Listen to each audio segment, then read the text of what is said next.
睡眠呼吸暂停跟夜间心绞痛，夜间心绞痛呢，主要是由于这个冠心病引起的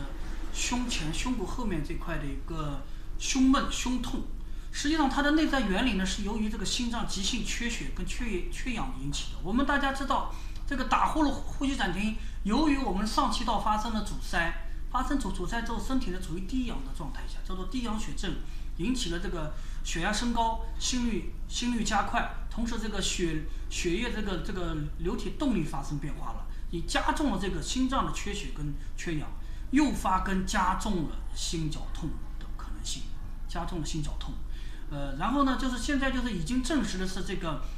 打呼噜呼吸暂停呢是高血压、冠心病、心肌梗塞以及脑血管意外的一个独立危险因素，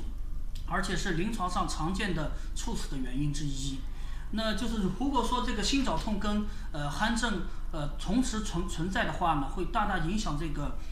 服用这个血管扩张剂以及单纯的吸氧的这个效果。那怎么办呢？那实际上呢，最根本的办法就是佩戴呼吸机，把这个睡眠呼吸暂停消除掉。消除掉呢，就可以达到更好的治疗效果。国外呢，在1995年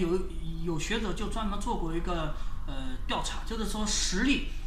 例患有夜间心绞痛的鼾症患者，通过佩戴呼吸机，睡眠呼吸暂停的消失，睡眠呼吸暂停得到治疗之后呢，心绞痛也同步消失，而且从这个心电图上查看呢，可以发现这个心脏缺血的这个次数呢也是明显的减少了，说明就是说这个打呼噜呼吸暂停跟夜间心绞痛关系是十分密切的。要想把夜间心绞痛得到有效治疗呢，必须把睡眠呼吸暂停消除掉跟治疗好。好的，谢谢。